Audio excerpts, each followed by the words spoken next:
Daily Dems, doing the work, making noise, and fighting back, day 114. We start with Eleanor Holmes Norton, who is still this week's repping the rep. She posted this in support of LaMonica McIver being charged, literally for doing her job. Holmes Norton said, as a veteran of several arrests and charges during the civil rights movement, Rep. McIver, welcome to the club. And on this same subject, the Black Congressional Caucus, the Progressive Caucus, and the Democratic Women's Caucus held a joint press conference in support of McIver. Included speeches from Yvette Clarke, the Black Caucus chair, Greg Casar, the Progressive Caucus chair, Teresa Leger Fernandez, the Democratic Women's Caucus chair, Cory Booker, the senator from New Jersey who was not in a committee hearing, and Frank Pallone, the dean of the New Jersey delegation. Jim McGovern is the ranking member on the Rules Committee, and he had today's Democratic Daily Download.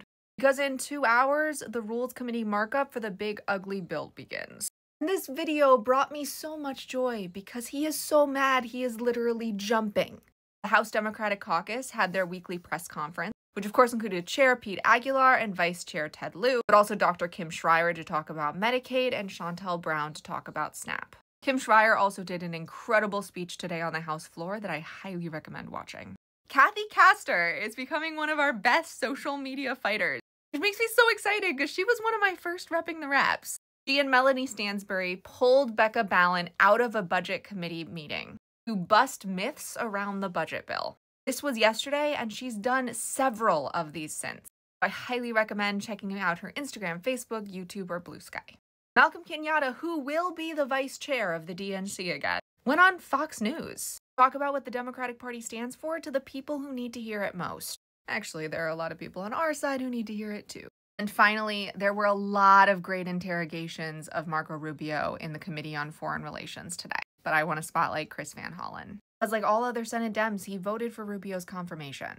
He'd worked with Rubio for years and thought he knew where his heart was. And in this video, he says to his face that he regrets voting for him, among a lot of other things. And before you start, Rubio is the only nominee that he's voted for. That was like minutes after DT was sworn in. There were so many other fighters today. Jasmine Crockett, Maggie Hassan, Andy Kim. The list just goes on and on. So I hope you have seen some of our fighters today and amplified them. And if not, now you have way more than 7 from this post. If you made it to the end, comment with a phone, because we still have time to call our representatives before the big ugly bill goes to the House floor. And then this whole process starts over in the Senate. And if you watched at least one of the videos, comment with a cop car. Because LaMonica McIver has joined the club of those who get charged for doing the right thing. Our voices are our superpower, but only when we use them.